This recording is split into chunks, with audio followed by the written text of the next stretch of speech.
Hello and welcome. My name is Esteban Garcia, and I'm one of the advisors to OLAS, the Organization of Latin American Students here at Southern. And I would like you to introduce to my counterpart, Jody Gill, who is a advisor for the Society of Professional Journalists student chapter here at Southern Connecticut State University. We're very excited that you're joining us here today for this Hispanics in Journalism panel discussion event as part of this National Latinx Hispanic Heritage Month here that we're celebrating at Southern. We have a great panel with us today. Before I go into introductions, I would just want to thank them for being here.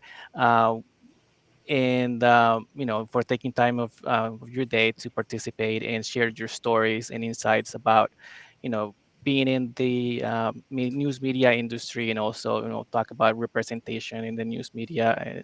Especially it's very important for our students to listen to your stories and your insights.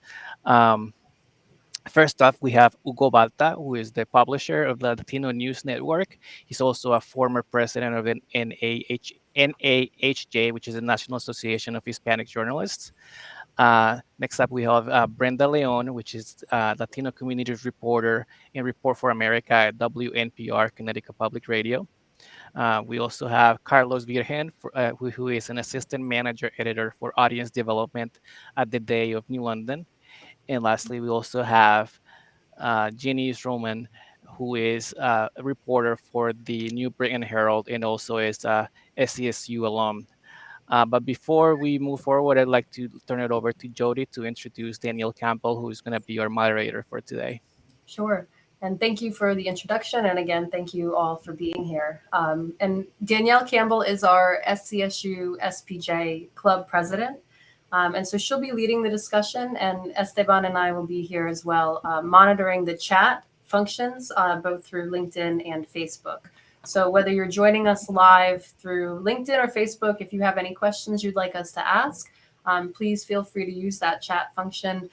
We will be monitoring that and can bring those questions at a certain time when it's appropriate. So with that, I'll turn it over to Danielle, and thank you for moderating today. And we'll get started.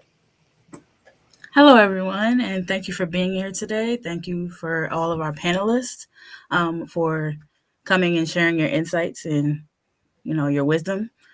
The first thing that I had to ask was just a description of where you are in your journalism careers and, maybe a brief summary of your path to get there. And the first person I have is Hugo, so we'll start with you. Well, thank you very much. Very happy to join this group in talking about this very important topic. I'm a Jersey boy, born and raised right outside New York City. I'm the proud son of immigrants from Peru, Hugo y Graciela Balta. And like so many children of immigrants, certainly impacted by being this bridge, right? One foot in the United States, one foot where I trace my roots to Peru, and being this bridge for my parents as in helping them, guiding them in their adoptive country. So communication was very important in my life. I remember being as young as 9, 10 years old and going to do chores with my mother, grocery shopping, going to the bank, going to the doctor, and being her interpreter. Now, I often didn't understand what I was interpreting, but I did understand the power of connecting two people separated by language. The second impact in my life was my father, someone who was one of the first Peruvians to move to the United States from his neighborhood, and often going with him to the airport to pick up families, and he helping them find temporary housing, temporary work. So working and collaborating with the community was a very part of the fabric of my upbringing.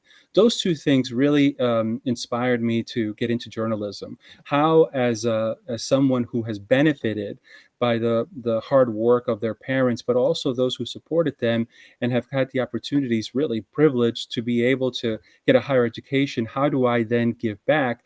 There's no better way to give back than to be involved in journalism and provide news and information that is not just informative, but also empowering.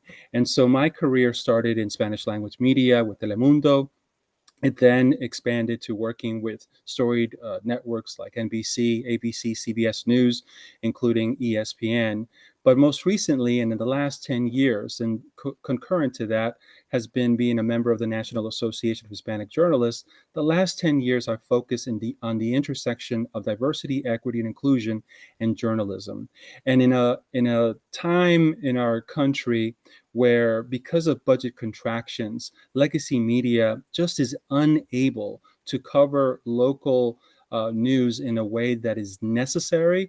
I have invested my time and efforts in being in independent journalism through the Latino News Network, of which ctlatinonews.com is one of 5 local statewide coverage Hispanic Latino editorial focus in New England and now in the Midwest. And I really believe that it is independent journalism that is filling those gaps, those news deserts that legacy media no longer can cover, in telling stories that are much more than the one-dimensional narratives that are often told, beginning with Hispanic Latinos, in order to elevate the visibility of this community, but also their voices, as we see once again, following the census survey, that this community is not only growing the population of the United States, but it's also driving the economic development, the political power, and cultural diversity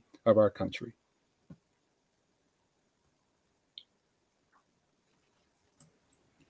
Thank you so much.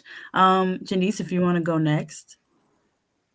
Sure. Well, I would describe myself as an early career journalist. I've been working in the industry for a few years now. I am a Southern alum, which I'm very proud of. I started, I guess, my journalism career at Southern, majoring in journalism as well as concentration in political science. I'm currently at the New Britain Herald, where I cover local government and education. And something that I'm really excited about is the fact that I get to connect with some of the people in the city. I would say about a little under half describe themselves in New Britain as Latino or Hispanic. So I'm very excited to be sort of the person there who's a journalist that is someone who can connect with the people there on a personal level. And so far, that's something that I'm looking forward to in moving in this direction. Before, I was reporting in Meriden at the Record Journal, which also has a large Hispanic or Latino population. And I found that not only my background, but my skill in speaking Spanish and being able to sort of bridge that gap with the people who live there has been something that has been a benefit to my reporting. Yes, thank you so much. And congratulations. Thank you. And Brenda, if you want to go next. Sure. Thank you so much for having me. My name is Brenda Leon, and I'm a reporter at Connecticut Public Radio. And I'm actually originally from New York City, born and raised between Spanish Harlem and the Bronx. And so I actually found my way to journalism when I was in undergrad. I started off in community college, and I had a non-traditional path towards journalism. I actually started with organizing work in community college, where I did a lot of media participation, where we were just having deeper discussions about disparities in New York City, which I can assure you that there are many. And when I was in undergrad, I had the opportunity to work for a radio station doing community programming. And then that turned into an opportunity of hosting for a Spanish language Mexican radio station. Then went back to education and was working in media for non-traditional media in nonprofits. And I decided to go back to grad school at the Craig Newmark School of Journalism, where they were offering a Spanish language journalism program. I really wanted to get back into reporting and being able to find the necessary connections and the necessary resources in New York City for for Hispanic journalists, for Spanish language production, and I found it. And here I am. After I finished grad school, I applied for Report for America, and that's how I was able to find my way to Connecticut. I'm actually new to Hartford, new to Connecticut, and I have been here for a year based in Hartford covering the Latino community, and it's been quite a year. I think that we can all say that it's been a busy one. It's been one that we need coverage more than ever. As Janice was mentioning, I'm also bilingual, and I think that that's an asset that we bring to the newsroom, that we have been able to think about the way that we produce our content for our audiences and about our audiences, and being able to bridge the both is a constant and ongoing conversation. So I'm thinking about it right now, and I think that it's been quite a non-traditional path, but I'm very happy to be here and very excited to share more and learn from you all. Thank you. Yes, thank you so much, and welcome to Connecticut. Thank you. I mean, it's not too much different from New York, but it is at the same time. It's on there. And last but never least, Carlos, we want to have you talk. Yeah, thank you for inviting me, and I'm so excited to hear more from Hugo and Brenda and Janice. So thank you. My name is Carlos Virgen, and I was born in Mexico. I came to the United States when I was about 3 years old. Grew up in Los Angeles, so I'm from the West Coast. I've been out in the East Coast, been out in Connecticut for now 8 years. My introduction to journalism was a little unorthodox as well. I was working for, my background is originally was in graphic design, so I'm kind of a designer at a law firm in Los Angeles, and there was a new tenant in the building. It was a friend of a friend, and he and his wife had just launched a alternative weekly. It was actually a bi-weekly paper at the time called the LA Alternative Press. They were trying to grow, and he knew that I was looking around, trying to change jobs, trying to change careers. He asked me if I wanted to come on staff. He made me the associate publisher, so I was doing designing ads. I was taking phone calls, selling ads, doing press checks, delivering papers. So that was my introduction to journalism. And then I met the woman who's now my wife, and she was a journalist at the time. So this was like, I was in my early 30s, so still trying to figure things out into my 30s, in case you wonder how long it takes to figure things out. And so she was a journalist at the time. She had done her undergrad at San Diego State and did a master's at Syracuse, and had done some internships. She ended up working at the Ventura County, sorry, California. Ventura County is just north of LA. And we got together. She ended up getting pregnant. We moved in together, trying to figure out what are we going to do. Started looking around for at other towns to raise a family, find jobs, and she had interned through the Seattle Times out of grad school. And the internship, she had worked at the Seattle Times for 6 months. She had worked at the Yakima Herald, which is an affiliate of the Seattle Times, and at a small paper in Walla Walla, Washington. And we discovered that they were looking for, they were hiring 2 roles. They were looking for an education reporter / breaking news reporter, and they were looking to hire their first ever web editor. I had background in graphic design. I had taught myself how to code. I had worked at the weekly paper, so my wife thought, let's apply, let's consider this move away from Los Angeles to a community that we could afford to buy a house and raise our kids. Blah, blah, blah. So we got the job. So that's how I was introduced to journalism, and I kind of learned on the job. I was a copy editor for a short period of time, which I was miserable at. I was really not very good at, and I didn't enjoy it. I really enjoyed what we were trying to do online as far as developing our website, our social media presence. I quickly discovered some opportunities as far as our lack of video presence. So I started taking classes, teaching myself how to edit video, and kind of push our video strategy forward. So this is like I don't know, at this point, it's like 15 years ago. Did a little bit of podcasting back then. And I was there for about 7 years, left the job, and I worked at a college at the local liberal arts college for about a year, then found the job at the day, applied, took the job. I convinced my wife to make the trip from southeastern Washington to southeastern Connecticut. So I've been at the day for now 8 years, started off as a digital news director, and earlier this year there was some reorganization, and I was promoted to the assistant managing editor position, assistant managing editor for audience development.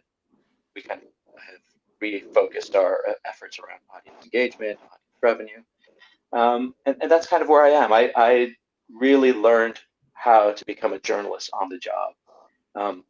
I've had the pleasure to work with some amazing journalists, really experienced journalists that are willing to give and talk to you and kind of guide you.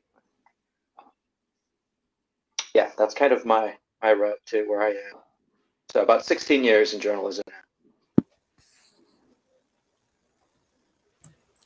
Nice. I mean, everybody's stories are so great. Something to aspire to, for real. And so the first kind of topic that we have to discuss is newsroom diversity. So, according to a most recent survey by the American Society of News Editors, it showed that many of the newsrooms in the United States have a majority white and majority male staffs, and even more so with news management. And almost all newsrooms included in the survey were disproportionately staffed when compared to the cities the newsrooms reside in. So, how have you what exactly has been your experience in your newsrooms as a Latinx Hispanic person? And you can also tell me what you prefer, because that is also part of our conversation. And yeah, what has been your experience in your newsrooms regarding, being a person of color and looking at the diversity of either the newsrooms or how you see journalism in general? And we can start with Brenda.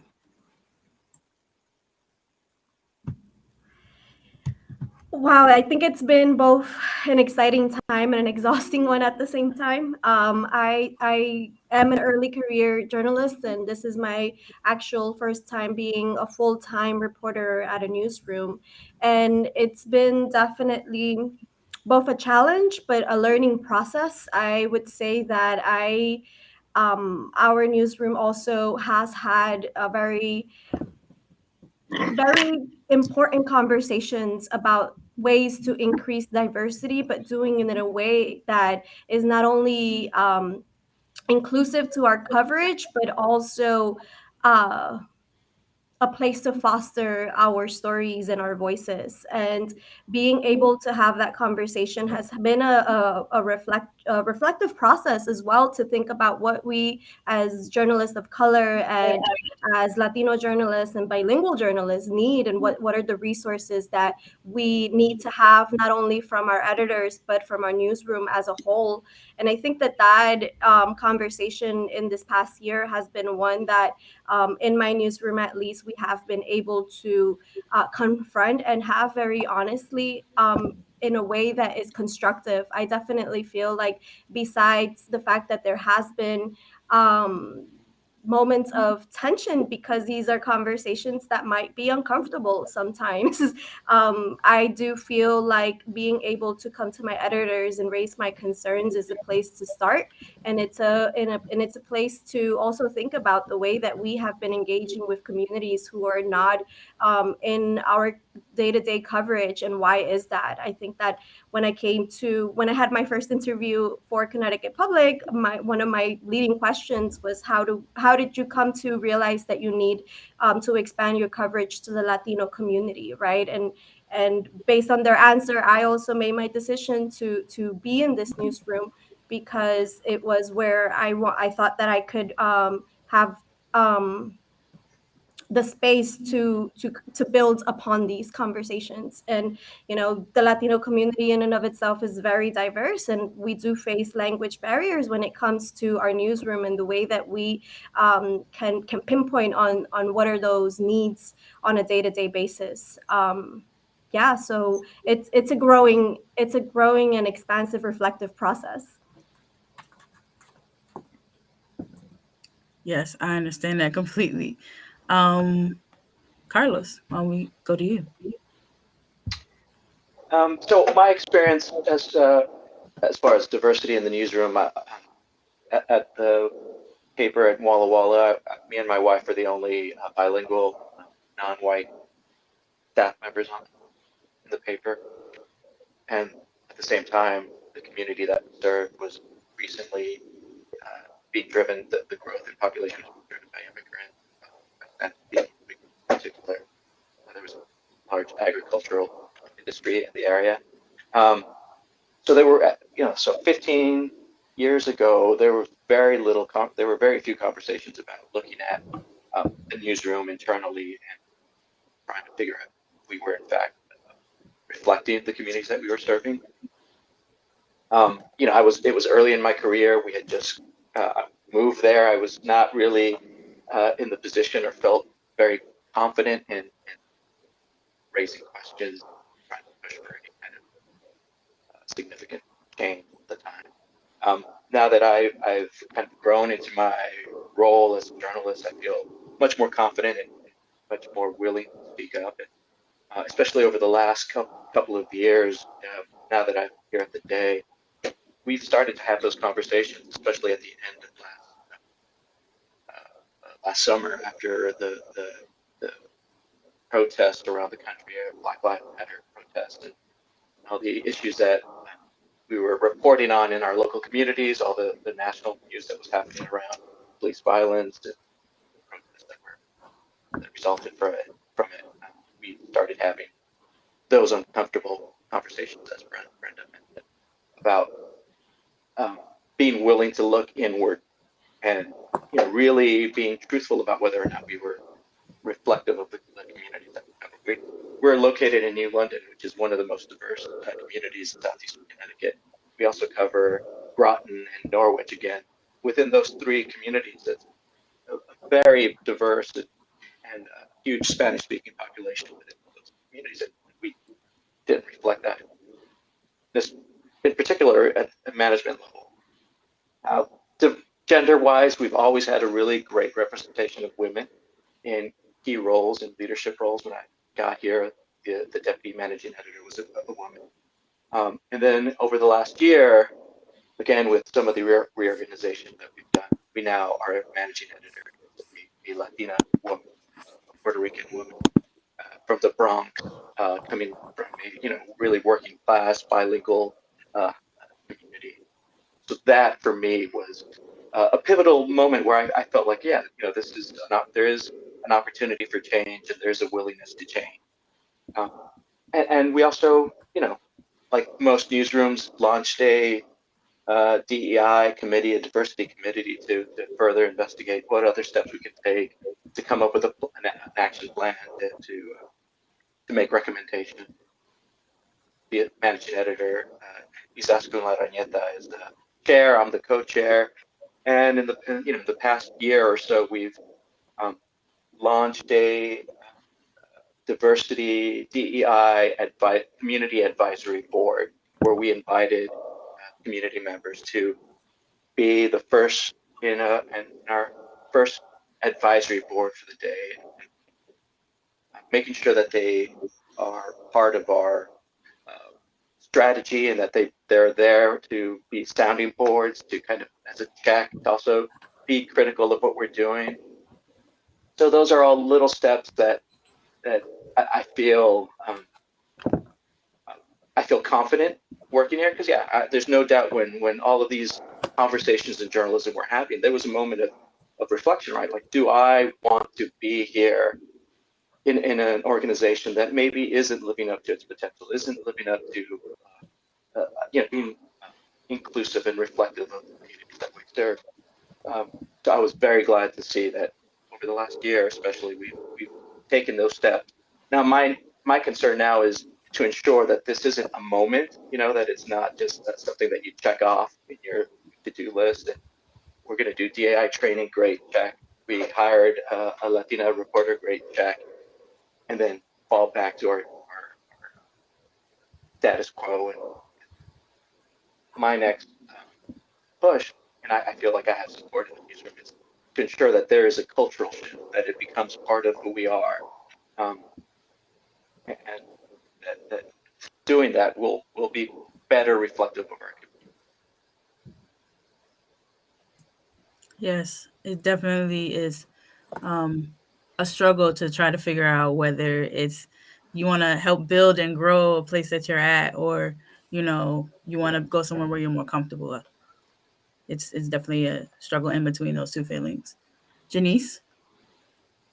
Right. I definitely share a lot of the same sentiments in regards to diversity in the newsroom. It's funny because I've spoken to fellow years within the industry, and a lot of the experience that I've seen is that their experience in college, or at least for me so far, has been the most diverse newsroom that they've been in, which is a little bit sad, to be honest, because it's not like the newsroom that are covering these communities are exactly reflective of what that community is made up of. And so it is that question as to whether are you the person to go to a newsroom that you feel that you can connect with other people that are similar, or do you go into that newsroom that might not have diversity and be that voice? I think a lot of the times it's sort of for people that are not of Latino descent, it's sort of out of sight, out of mind. There's a lot of missed opportunities when it comes to stories that could be told about certain communities, especially in local journalism. Sometimes you see that at a national level, there's a little bit more, well, hopefully a little bit more diversity within the newsroom, and it's a little more reflective of just the nation as a whole and covering those issues. But sometimes within the local level, that is lost. And I think that is important to have, journalists, Latino journalists in those spaces to not only connect with the people that are there, but be able to tell their stories, because unfortunately, someone who's not living those experiences might not even consider it, or they can't understand. So I think that's absolutely important, especially at the local level. Yeah, and Hugo, you have had multiple experiences in different platforms and mediums. What has been your experience in those mediums of the diversity there, and how that's reflective? Well, let me tell you, the word is frustration. And in listening to my colleagues, I get even more frustrated, because how could it be it's 2021 and we're still talking about small steps in making a difference? And we're always talking about people feeling uncomfortable and they wanting to be comfortable. This is completely wrong. Just last night, we Brenda and I were part of a similar conversation where Werner Oyandel, which many should know who he is, from the Latino and Puerto Rican Policy Director at the Commission on Women, Children, Seniors Equity, and he broke it down to us, because this is really about numbers, right? The census says more than 62 million U.S. Hispanics in the United States, not only driving the population growth, but the youngest demographic. And when you talk about the state of Connecticut, you're talking about nearly 625,000, the second largest population in the United States. You walk outside New London, you walk outside Hartford, and many different neighborhoods across the state, and you're going to see Latinos as your neighbors. You're going to see Latinos working in both in the service industry, but also as professionals. But you turn on media, regardless of the platform, whether it's television, radio, print, and this communities might as well be invisible. That cannot continue. So this whole notion of taking steps, those are darts on a wall, that should be celebrated. And I certainly am happy to see Brenda in CT Public Radio, and happy to meet Carlos and Janice. But that's not enough. It is about these news organizations, beginning from a business perspective, making a commitment to be transparent about the state of their newsrooms, and then committing to moving the needle in order to affect change, in order to have transformative, systemic cultural change in the newsrooms, first and foremost from a business perspective. How could it be that the newsrooms that are covering diverse communities throughout the state of Connecticut, and it's unfortunately, Janice, it's even worse at the national level, not be reflective of the communities that they're covering? That's bad business sense. Of course, they're becoming increasingly irrelevant to this community, and that community is turning to other options because technology has afforded them to do so, and it's afforded also journalists to do the same. Speaking on behalf of the National Association of Hispanic Journalists, an organization very similar to other organizations representing the African American community, the LGBTQ community, Asian Americans, women, etc., for more than 40 years, championing the fair and accurate treatment of Hispanic Latinos in newsrooms and in news coverage, and laying out the business case, providing services in order to not only recruit, but also retain diverse and experienced talent.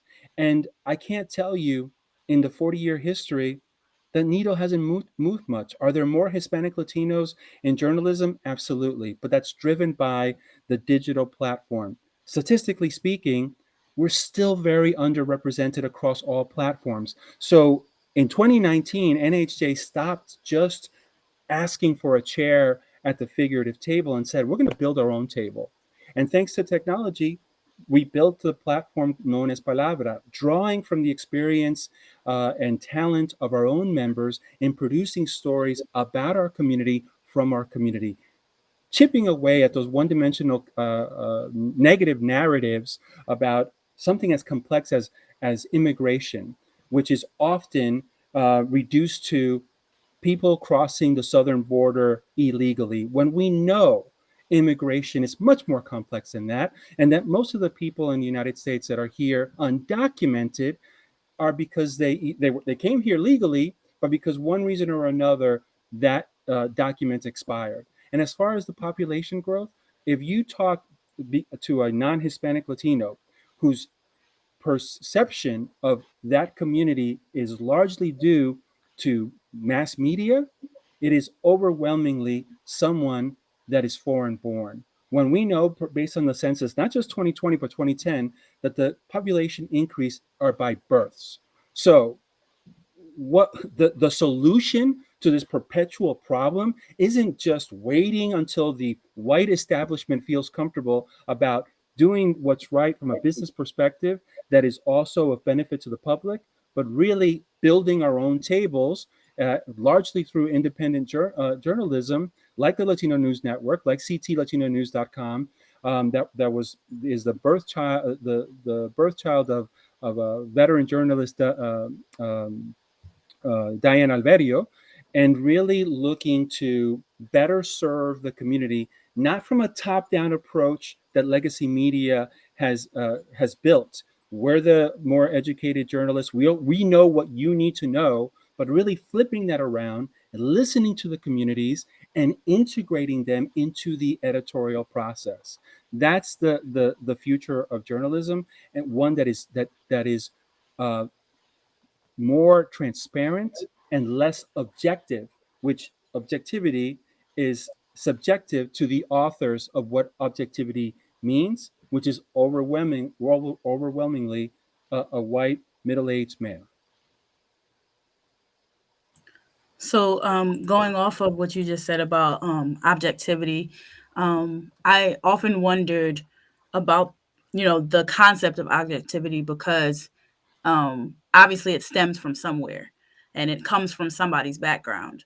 and that background is what we would consider the norm. In America, we know that our norms are very mass majority white.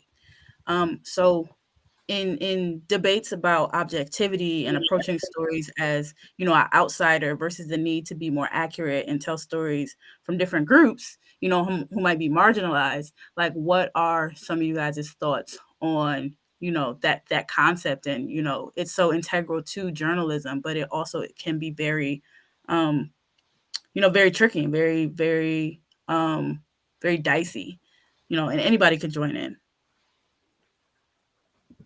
Well, I think that it's just sometimes it's infuriating to me because Latinos make up such a huge demographic of the entire country that sometimes our stories are relegated to, discussing only, immigration or just, featured in 1 month of the year, or, because there are important stories that need to be told within the area of business, within the area of education that relate to our community that a lot of the times isn't told, and that perspective is told from sort of a different perspective, which is the white perspective. And sometimes it's about just completely shifting the mindset as to who is the general reader or viewer that we're trying to cater to, and understanding that that view has to change. It has to reflect the time and the demographic and the people that we're living in today. Yeah. Anybody else want to? I'll tell you, objectivity has been known to build distrust with the public. When we think about the 4 years under the Trump administration, he took advantage of a situation that existed he becoming president, and that is a distrust of the public, of mass media, of legacy media, for being biased.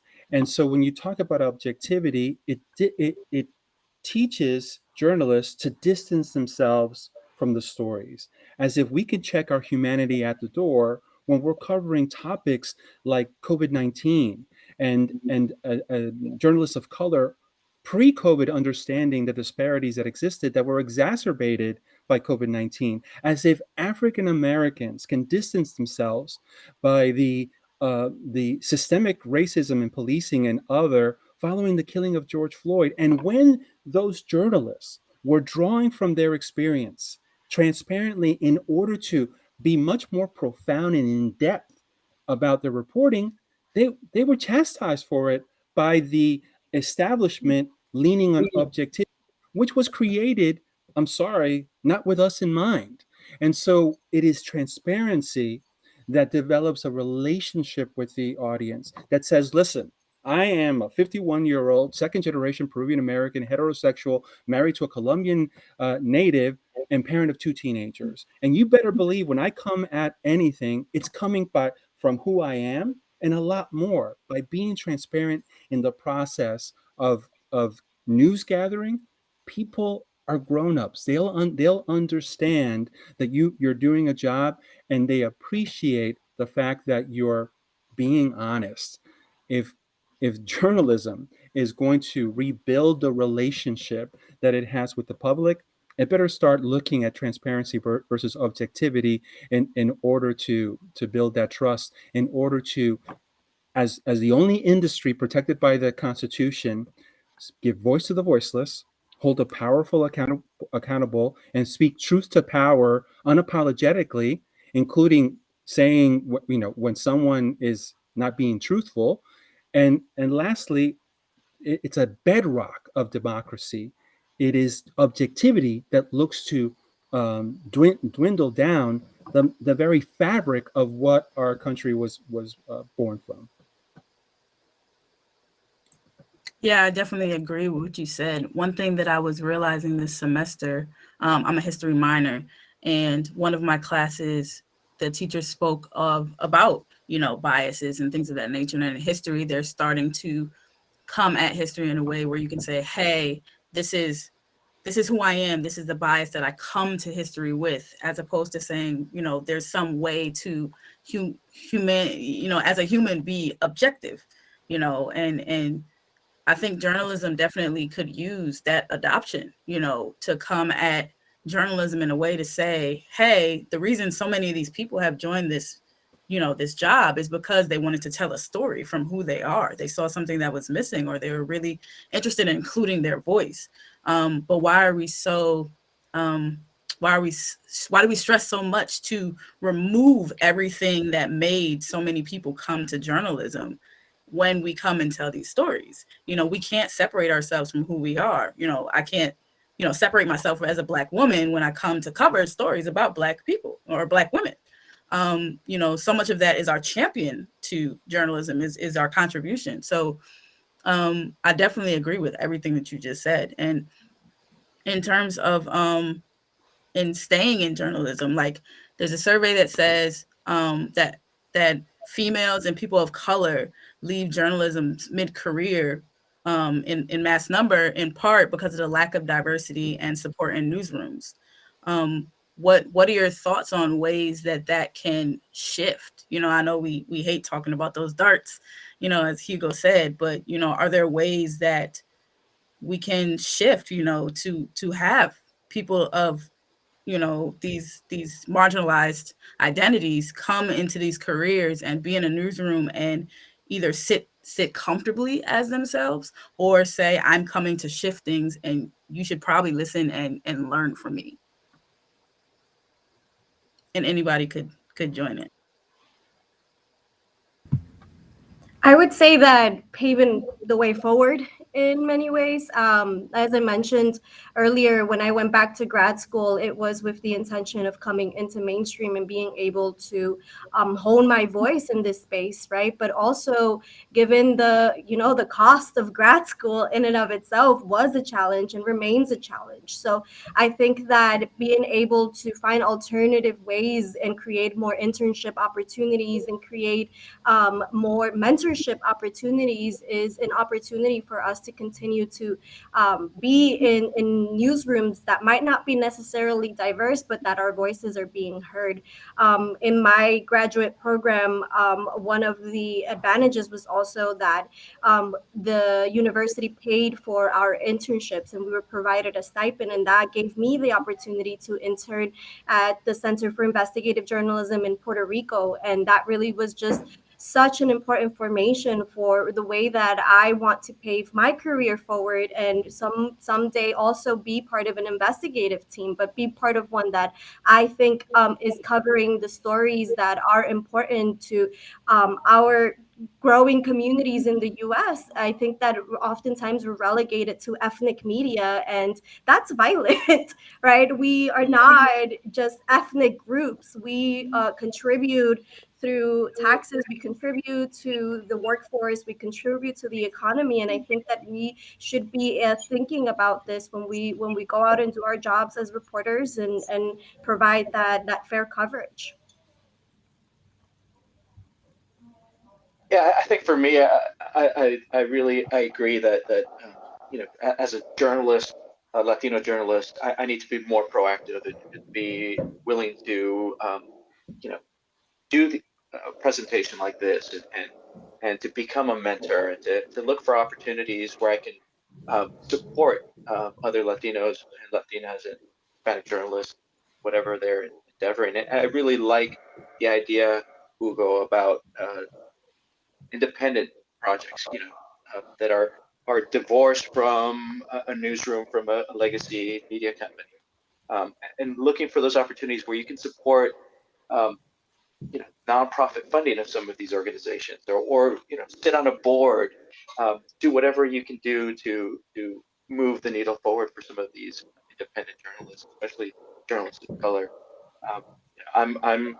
I feel I'm teaching a course at UConn. I feel like that's a little thing that I can do, is to represent who I am again. And we've mentioned this a number of times. I can't divorce who I am, where I grew up with. I never signed a contract that said I was going to leave behind the fact that I was an undocumented immigrant to this country for 10 years, and that that my family went through some financial struggles that we collected food stamps. I can't, I didn't sign that. I never signed a contract that I agreed to leave that behind. So that's who I am, and that's what I bring.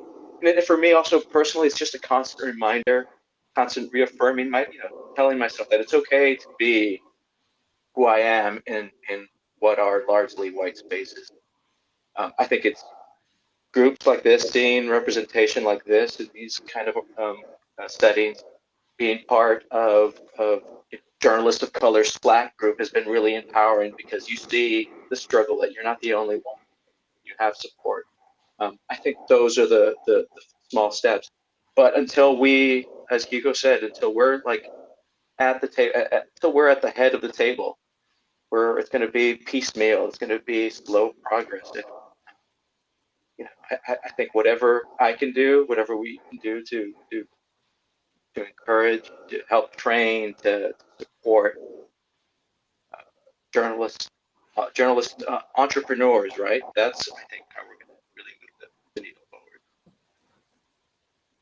Right. And if I could just, that phrase, head at the table, I think really strikes a chord with me, because I think the biggest impact is to have people that are representative of Latino community in leadership in newsrooms, at every level, because those are the people that are going to know and understand that a journalist, a Latino journalist, doesn't have to cover a certain area, that what is needed, what is necessary for them to be fully themselves in those spaces, in the newsroom.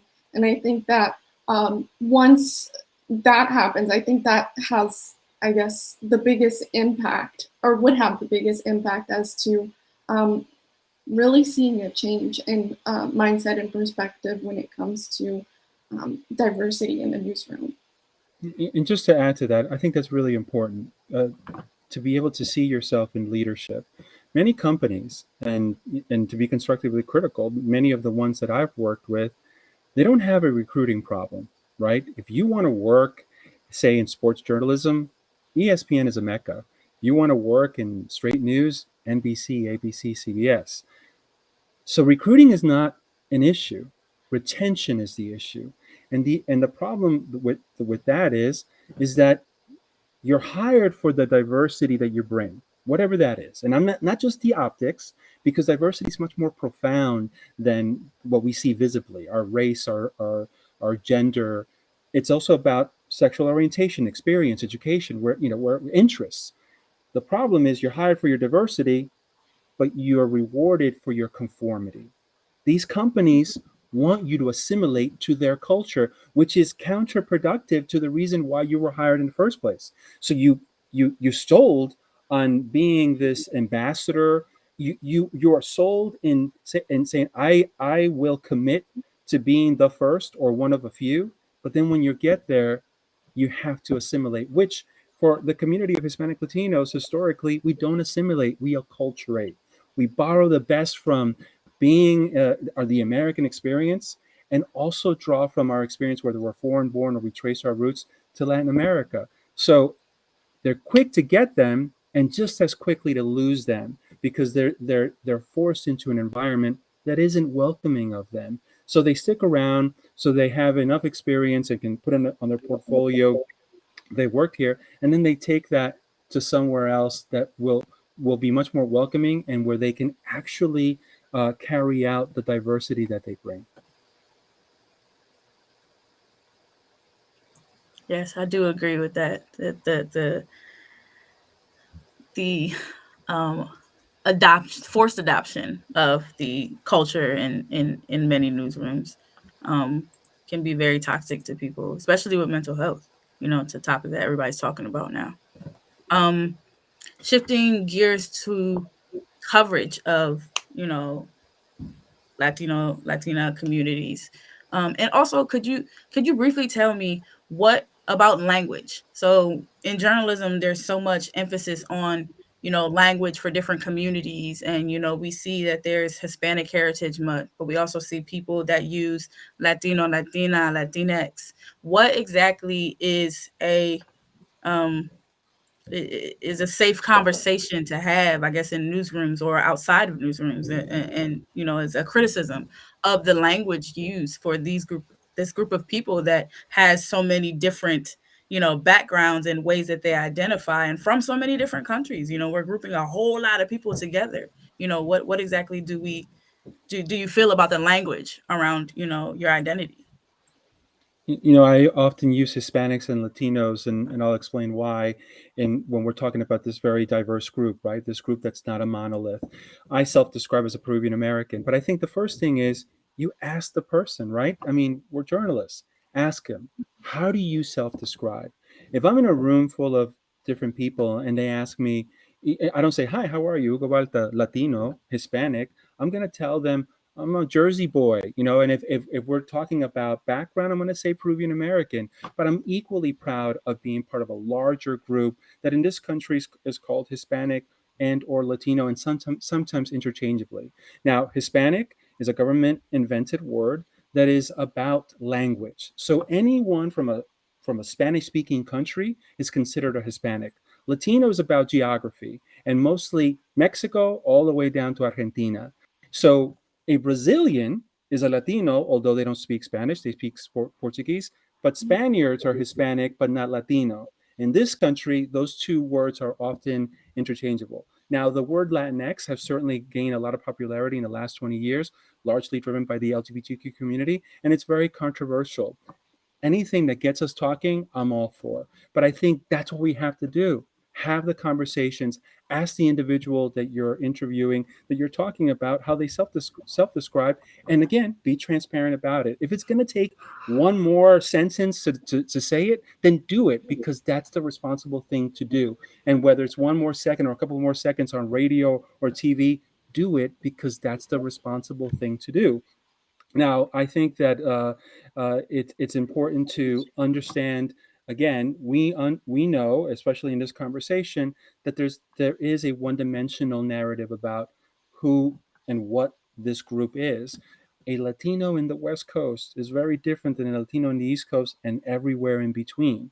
So if I'm telling stories about the Hispanic Latino community in Connecticut, I know, because of statistics, it's more likely than not going to be about Puerto Ricans, which, by the way, they are U.S. citizens, and so they have many more rights and privileges that other members of the Hispanic Latino community don't have. And then I know it's followed by the continuing growing Mexican American community, and of course there are Colombians and Peruvians, etc. But it's having either the news gatherer or someone in your newsroom that understands that dynamic, that makes the newsroom better and the news gathering and storytelling much more profound. And I think to add a layer of complexity, if you will, it's also, thinking even a little deeper than that. My family comes from an indigenous background, right? They are from Mexico. My grandma is a Nahuatl woman, and Spanish was not her first language.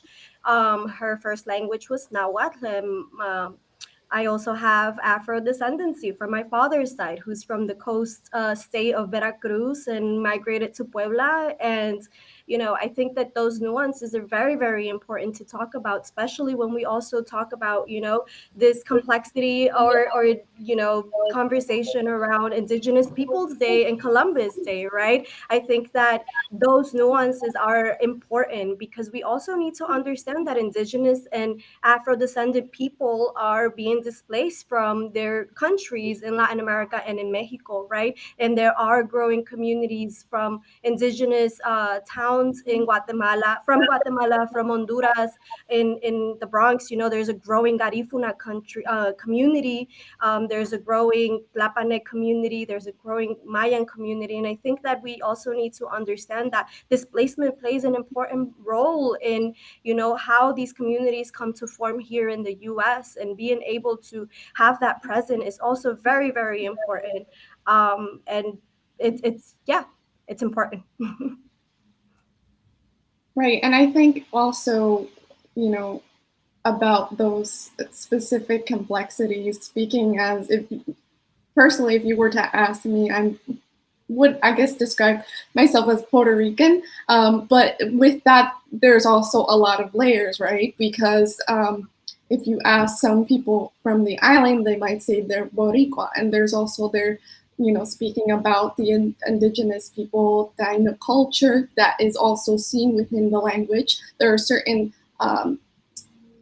as Brenda said, nuances about that as well, because within the Spanish language, if you speak with people that are from Puerto Rico or live in Puerto Rico, sometimes the language in itself can be mixed together with the language of the Taino culture. And I think that that's so important to understand, is to just ask what they would, what a source would want to be described. I mean, if you ask my grandfather is from Arecibo, Puerto Rico, but if you were to ask him, he'd say, I'm American. I'm a proud American, but also that he is Puerto Rican. So it's very important to ask, and people will be proud to tell you what they identify as.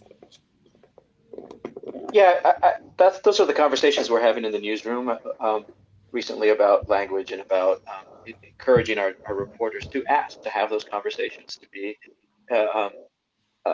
honest with the people that they're interviewing, and it might be they might feel uncomfortable. And I think oftentimes the hesitation comes from the fact that a white reporter might feel a little uncomfortable asking a Latino or another person of color what their ethnicity or what their race might be.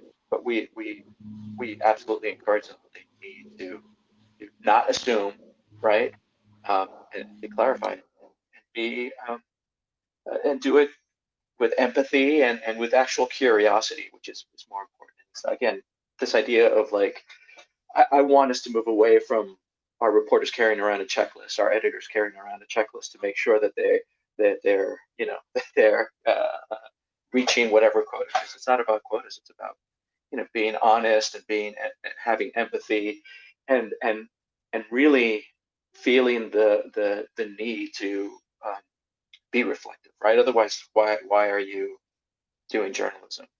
I personally, if I'm asked, I would say I'm Mexican. That's always been my identity, even though I've been in this country for 45 years or so, right? And if depending if I'm having a conversation with Hugo, yeah, I mean, I reflect on the Latino culture and the kind of the the similarities between food and language, etc. But yeah, I think for me as an editor, managing editor here in the newsroom is like encouraging and empowering our reporters to have those uncomfortable. It's good. They should have those uncomfortable, because I'm sure many of us have been in situations that have made us feel uncomfortable. It's time for other people to feel that kind of being uncomfortable. I think that's an important point Carlos just made. We, as human beings, tend to always want to be comfortable, and that's when, in allowing ourselves to feel comfortable at being uncomfortable, that's an asset. When we feel uncomfortable, something new is happening. Innovation lives in being uncomfortable, in questioning the status quo. So a newsroom should learn to engage in not only discussion, but respectful debate, because somewhere in there, that's where truth lies. That's when you start to think about, what are the story? How do we pitch stories? How do we decide the focus of those stories? How do we decide the voices to tell those stories? What is the proper platform? How are we using social media if we're not willing to engage in feeling uncomfortable, in creating safe spaces where I could be free to ask questions about a community that I'm not a part of and not be chastised about it? Then you're going to help me not only help identify my prejudices and my biases, but you're going to help me grow as well, personally and professionally. Not enough newsrooms are developing a culture that embraces feeling uncomfortable. That's a great point, Carlos.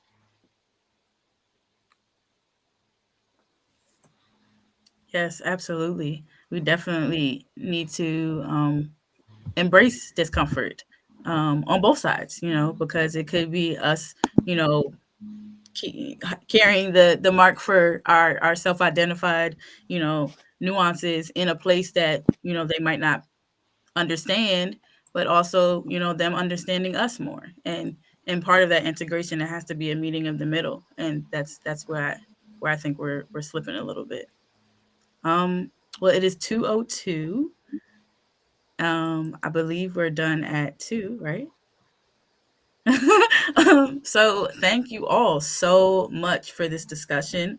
I am incredibly grateful for all of your insights. It's very informative, very productive, especially for me as a student journalist, and hopefully we're future journalist.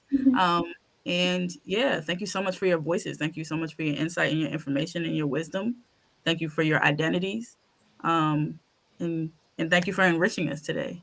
And I wonder if in our last couple minutes, maybe we want, any last thoughts. I know it's hard to pack in, such a complex topic and such important subtopics in an hour, but maybe we go around and everyone just kind of offers some last thoughts, or if there's something we didn't talk about that you find you really want to have out there. We could take a couple extra minutes to go through that. Maybe we start with Janice. We'll start with Southern Oh, gratitude.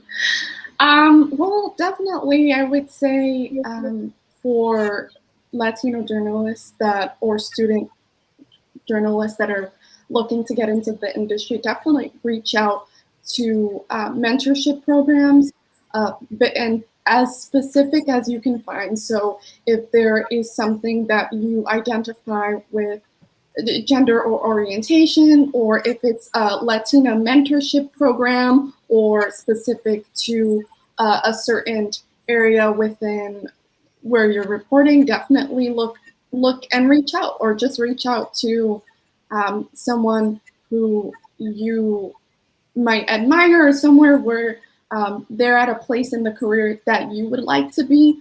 And then for, I would say, non-Latino journalists, I think it's also important that you realize the fact that you're in a space, especially covering an area that there might be more Latinos. It's okay to learn a couple phrases here and there. I would find that at least when I'm reporting, people just, their demeanor completely change when they find out that they can communicate with me. And I think that that doesn't only have to extend to Latino journalists. I think if you want to learn a few questions or phrases, or something to try to reach out, that's a way to cover those communities, whereas maybe previously it wouldn't have been covered because there are no Latino journalists within that newsroom. It's still, you can do your part as a person or who you are to reach out to those communities. Great. Carlos, do you want to offer any last thoughts? Yeah, I would suggest to students and young journalists that they really try to get involved in the industry, that they join industry groups, the NHJ, there's NAPJ, ONA is a great organization. There's investigative reporters and editors, I think it's another great organization. And they often have scholarships and training opportunity for uh, journalists of color and students especially, and reach out to journalists. I've discovered, you know, not coming from a journalism education, not being trained as a journalist, I learned to be a journalist because there are so many giving journalists out there.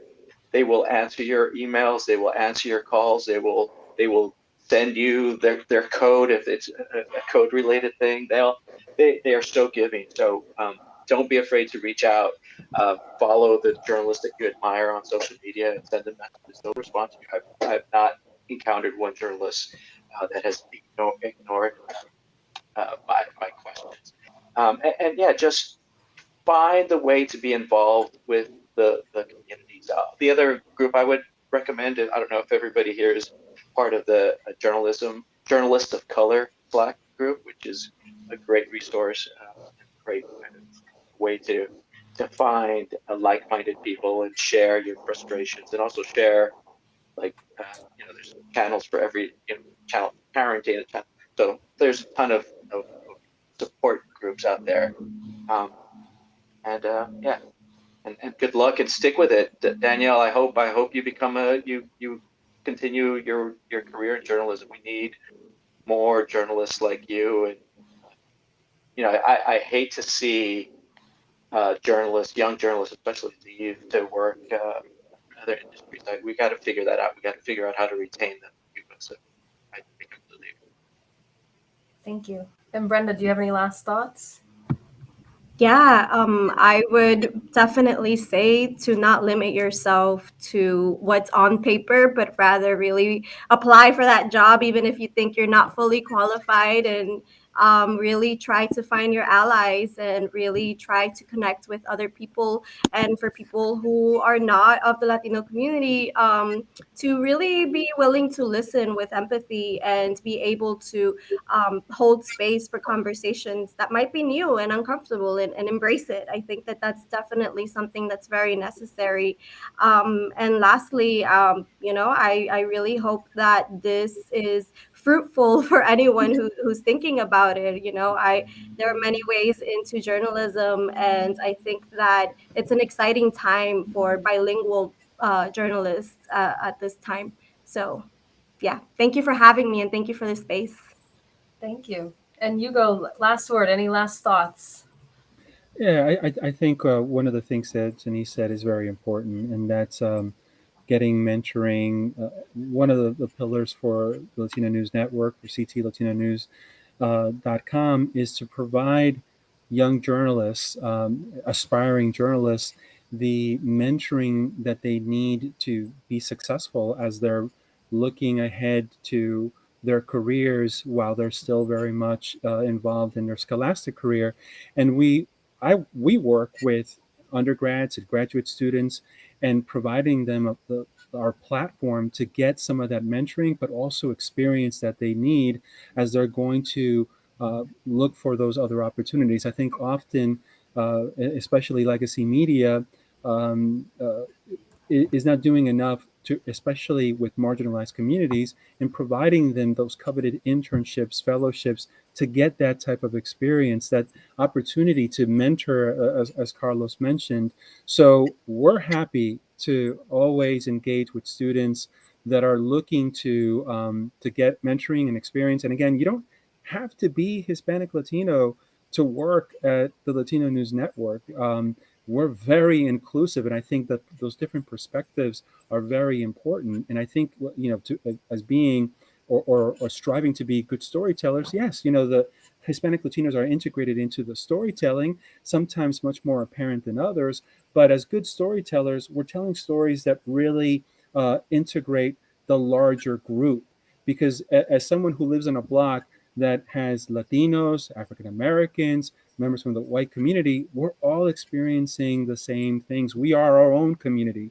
So I think it's very important that storytelling be reflective of all, even if you're a network like the Latino News Network, where, of course, the emphasis on Hispanic Latinos. So if there are any students out there that are looking for internships or paid internships or part-time opportunities, I'm happy to talk to them about working with us. That's good to know, and we will definitely share that information, because we always have students, very talented students, as you've seen from talking with Danielle, looking for internships and experience and mentorship. So we appreciate it.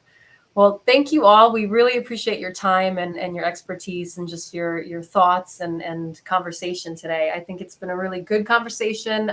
There's clearly more that we could talk about, and I'm happy to hang out after, but I know we've told you an hour, so we want to respect your time as well. And Danielle, thank you for moderating. We really appreciate it, and you've done a great job, so we appreciate that. And Esteban, thank you for co-hosting with Olas. All right, everyone. Have a great day. Thank you. Thanks. Bye. Bye.